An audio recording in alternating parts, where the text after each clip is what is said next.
অনেক বছর আগে হিমালয়ের এক গহীন অরণ্যে বাস করতেন এক ঋষি। নাম তার ঋষি বেদমুনি। তিনি সংসার ত্যাগ করে জ্ঞান ও ধ্যানের সন্ধানে নির্জন বনে বাস করতেন। তার আশ্রম ছিল ছোট এক গাছের নিচে। সকালে সূর্যোদয় থেকে সন্ধ্যা পর্যন্ত তিনি ধ্যান করতেন, প্রাণীদের সঙ্গে কথা বলতেন না, শুধু তাদের দেখে মৃদু হাসতেন। এই বনেরই এক গর্তে বাস করত একটি বিশাল নাগসাপ। তার গায়ের রং ছিল কালো নীলচে, চোখ জলজল করত। নাম ছিল কালনাগ। গ্রামের মানুষ তাকে ভয় পেত। কেউ কখনো বনেই যেত না, কারণ শোনা যেত কালনাগ ক্ষিপ্ত হলে প্রাণ নেয়। একদিন কালনাগ শুনতে পেল বনের মাঝে এক ঋষি এসেছে। সে ভাবল আরেকজন মানুষ, হয়তো আমাকেও তাড়াতে এসেছে। সে রাতেই নীরবে ঋষির আশ্রমে পৌঁছালো। ঋষি তখন ধ্যানরত।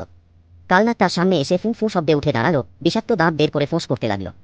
কিন্তু ঋষি চোখ খুলে শান্তভাবে বললেন, আমি তো তোমার কিছু নিইনি ভাই। তুমি যদি রাগ করো নিজেই পড়ো। কালনাগ স্তব্ধ হয়ে গেল।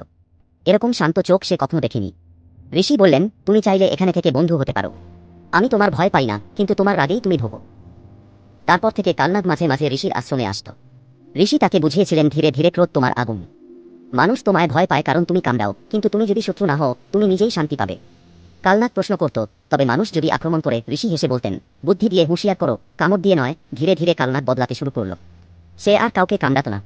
গ্রাম থেকে যারা বনে আসত সে তাদের ফোঁস করে দূরে রাখত। কিছুদিন পর গ্রামের ছেলেরা বুঝতে পারল কালনাগ এখন আর কাউকে কামড়ায় না। তারা সাহস পেয়ে তাকে পাথর ছুঁড়ে মারত, লাঠি দিয়ে ঠেলে দিত, কেউ কেউ লেজে টান দিত। কালনাগ যন্ত্রণায় কুঁকড়ে থাকত, কিন্তু প্রতিশোধ নিত না। একদিন রক্তাক্ত শরীরে সে গড়িয়ে গিয়ে ঋষির সামনে পড়ল। ঋষি চমকে উঠলেন, এ কি হাল তোমার? কালনাগ কান্নার মতো কণ্ঠে বলল, আপনি বলেছিলেন কাউকে কামড়াবো না।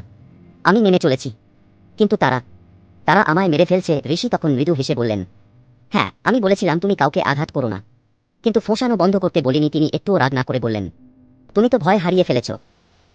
তুমি অহিংস হয়েছ ঠিক, কিন্তু আত্মরক্ষা ছাড়াও বোকামি। তিনি যোগ করলেন, ভয় দেখানো দোষের নয়, যদি সেটা তোমাকে ও অন্যকে রক্ষা করে।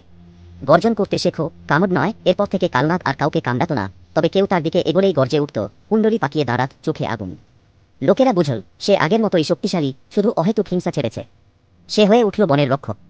মানুষ তাকে ভয় পেত ঠিকই, কিন্তু কেউ আর আঘাত করত না। আর ঋষি বেদমণি প্রতিদিন ধ্যান করতেন তার পাশে। এক ঋষি, এক সাপ, দুজনেই নির্জনতার বন্ধু। বছর কয়েক পর ঋষি বন ছেড়ে চলে গেলেন অন্য আশ্রমে। বিদায় নেবার দিন কালনাগ নীরবে গাছের ছায়ায় গা বিছিয়ে রইল।